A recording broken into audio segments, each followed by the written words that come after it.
Adapun guys, problem yang kedua yang menghinggapi umat ini adalah tidak adanya kepemimpinan dalam Islam yang menaungi secara menyeluruh. Atau dulu kita sering mengenalnya ya di era Rasulullah ada pemimpin yang terpusat Rasulullah. Kemudian di era Khulafaur Rasyidin ada Abu Bakar As-Siddiq, ada Umar bin Khattab, ada Utsman, ada Ali. Bahkan era setelah itu yang kita sebut sebagai era Mulkan Ad-Don, era Bani Umayyah pun kemudian seluruh wilayah kaum muslimin dinaungi oleh satu kepemimpinan, sehingga setiap persoalan yang ada di sebuah negeri itu akan segera diselesaikan dengan cepat dan kaum muslimin punya marwah yang kuat dibanding bangsa-bangsa yang lain. Kemudian termasuk setelah kemudian Bani Umayyah runtuh, masuk Bani Abbasiyah juga masih terpusat. Dan yang ketiga, setelah Utsmani pun demikian. Baru persoalan muncul itu setelah Turki kalah di Perang Dunia I. Ya, dilucuti oleh Inggris, maka kemudian terjadi tukar guling ya pada peristiwa Perjanjian Lausanne tahun 1923, tukar guling antara beberapa wilayah Turki ya dengan Al-Quds, Palestina waktu itu. Dari situlah kemudian mulai tuh ya terpecah-pecah. 1924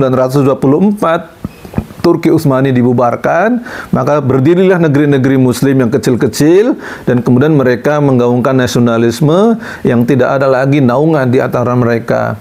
Apalagi sejak kemudian sekutu menang pada Perang Dunia Kedua yang kemudian melahirkan organisasi bangsa-bangsa PBB di mana ada Dewan Keamanan 5 ya, yaitu Inggris, Prancis, Cina, Rusia, dan Amerika. Maka semua apapun terkait dengan resolusi yang dicetuskan oleh bangsa-bangsa yang lain, selama 5 negara yang memenangkan Perang Dunia Kedua ini tidak sepakat, maka diveto. Tidak ada kekuatan sama sekali. Makanya ketika kita lihat saudara-saudara kita di Palestina dihabisi begitu rupa, ya semua negara tidak bisa berbuat apa-apa kalau kemudian diveto oleh 5 negara ini. Atau misalkan hanya Amerika saja yang memveto ya, dan selama ini Amerika selalu memveto kebijakan yang dianggap merugikan Israel misalkan, maka akan diveto. Habislah kaum muslimin tidak punya kekuatan apapun, di mana-mana hanya menjadi objek penderita saja. Ini diakibatkan karena tidak adanya kepemimpinan dalam dunia Islam secara menyeluruh yang menaungi seluruh kaum muslimin yang ada di dunia. Berbeda dengan kondisinya misalkan di era masa lalu di mana ya Romawi tidak berani macam-macam.